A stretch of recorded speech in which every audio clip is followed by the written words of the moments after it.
pasensya na kayo, late ako ngayon kasi bale. Sabi. Mahaba-haba ng pink. Masusunod. Char. Pero okay lang yan. Nandito na naman ako. At ang una nating pag-uusapan ngayon ay tungkol sa iba't ibang bansa sa ating mundo. At ang unang-una dyan ay ang United States of America. At alam niyo, ang ganda-ganda ng Boston. Ang lamig. May snow. May snow doon. Dito, wala. Ang init-init dito. Alam niyo, sa yung class, ang dami-daming pagkain.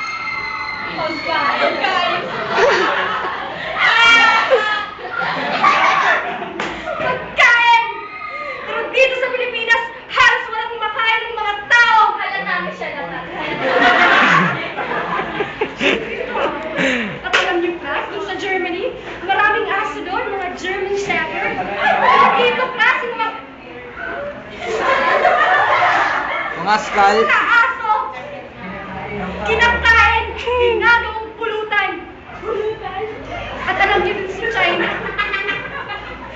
China, murang-murang mga bilihin, pero di ba?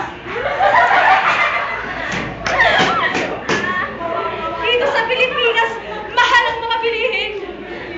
Kaya halos wala na kaming makain. At alam niyo, dun sa Africa class, marami dun ang maiitim. Pero dito sa Pilipinas, Mas marami. maitim din ang mga tao. Ouch. Pinagkaitan tayo ng kaputian. Ikaw hindi. Hindi naman. Mahimik kayo.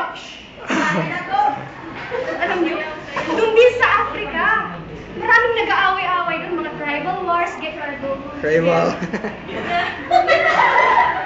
Gera! Dito sa Pilipinas sa Mindanao, nagigera, nagpapatay ng mga tao. Kaya maraming nasasaktan, nahihirapan. Kaya nga, kasi wala ako dito mga paninda. Ano ginagawa ko dito? Naglaklasi pa ako. Ay! Baliw! Babaw mo ba? Hindi baliw. Wala kang pinakamagaling na guru sa mundo. Agi daw, ma'am. Hindi ako lalabas. Sinabi hindi ako lalabas. Hindi na!